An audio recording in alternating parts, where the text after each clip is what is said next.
clearly trying to milk out every last dollar of their investment until it fails, and they shut the publication down by the end of the decade.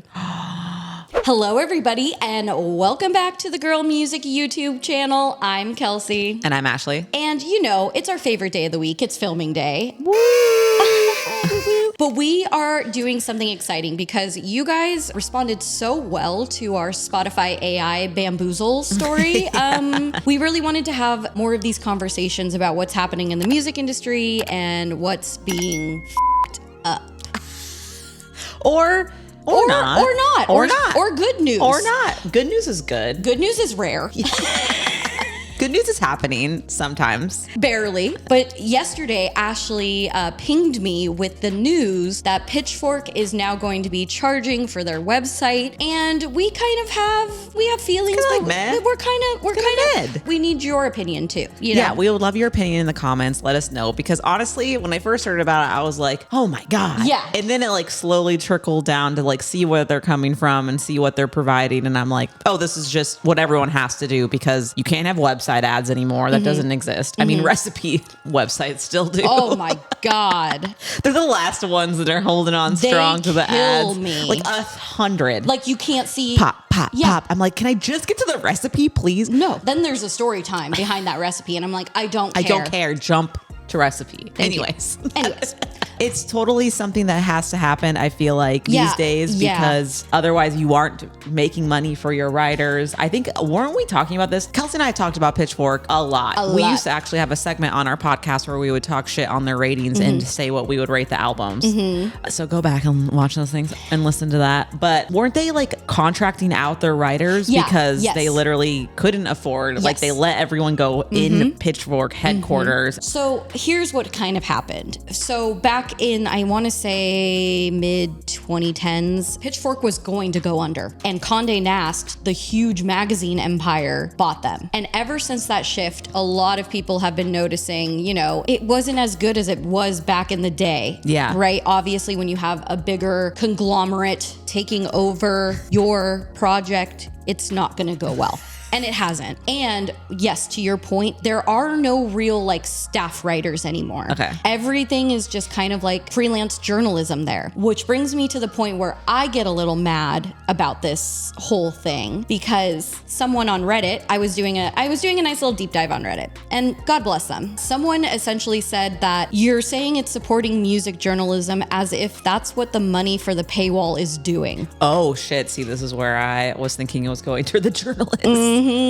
There's on a slow week, 25 album reviews a week, mostly done by non-full-time writers who are getting a one-time fee. This is overt capitalist greed where Condé Nast is clearly trying to milk out every last dollar of their investment until it fails, and they shut the publication down by the end of the decade. I believe you, sir. Thank you for posting, Riley Patrick.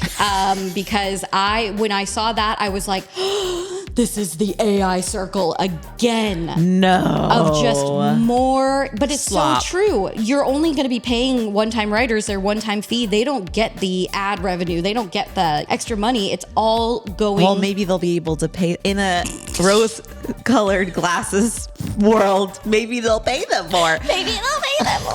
I mean, so I guess let's get into what is happening. Pitchfork is now charging $5 for a membership. They're doing like subscriptions and like whatever. Everyone is. So do we. Yeah. Join our YouTube channel. Speaking of, want to join the capitalist greed? Yeah.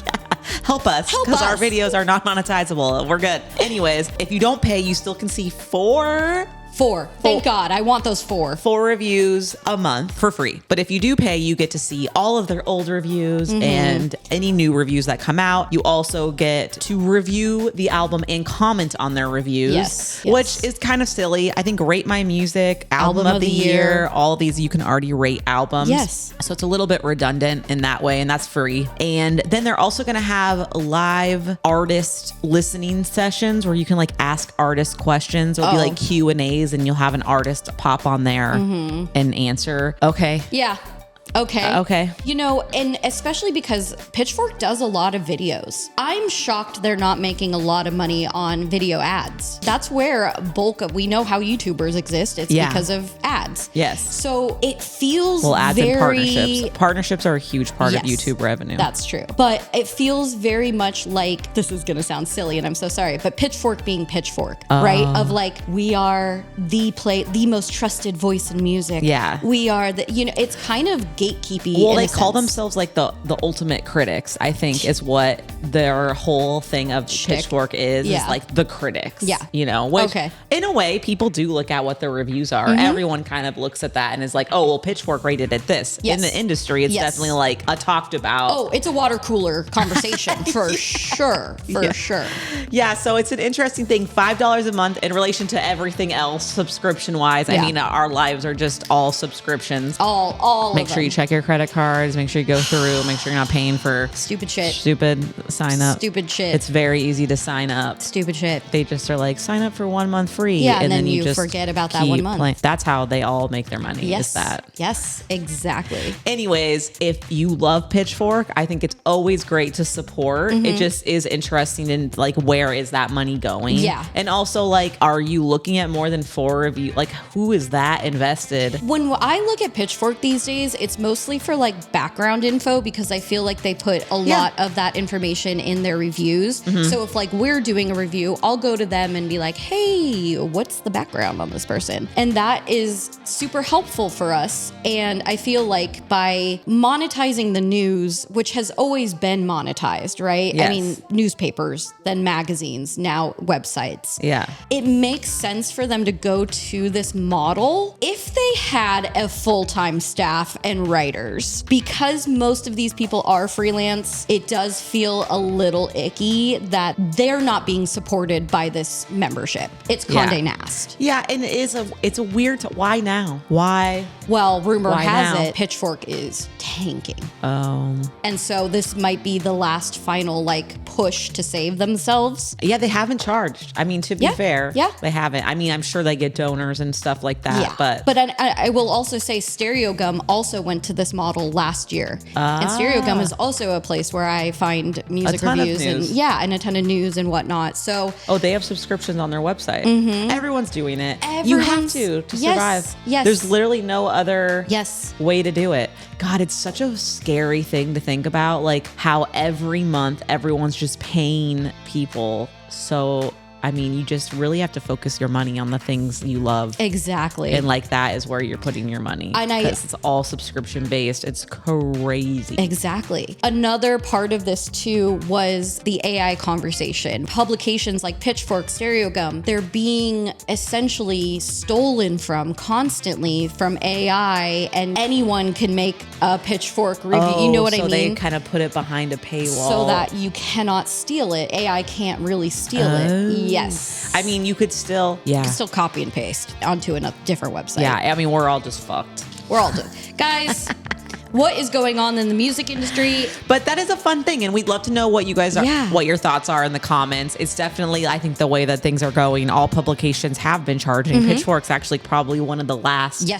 that has not been. Yes. So it's an interesting situation, and you're just going to have to pick where you get your information. Which is, in a way, kind of good and bad. Good because you could get biased. Like you can just literally, you pay for one place, and then you literally only get one side. And that's the problem. Yeah. Right. That's the problem at the end of the day. And then also everyone isn't paying and just looking at headlines. Yes. And that's a bigger issue. That's scary. Yeah. That's when truth and real and fact can be because a headline doesn't mean it could be. Oh, it's so baity anyways. Yeah, there have to be. Yeah. They're trying to get people to subscribe. To click on that ad, click on that, whatever. Oh my God.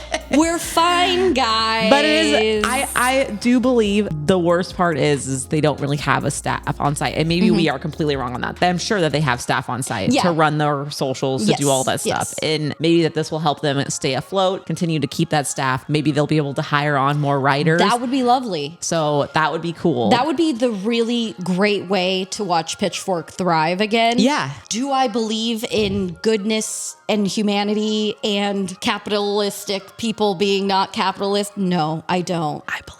I'm glad you do. I think I have to stay. Ever since our Spotify conversation, my brain has just been like, fuck all of this, Dude, truly. I don't want to get in the weeds, but there are so many AI artists that people are getting bamboozled by now. I know. So anyways. At the end of the day, do your homework, do your research, support who you want to support, I think is our message, you know? Like Us.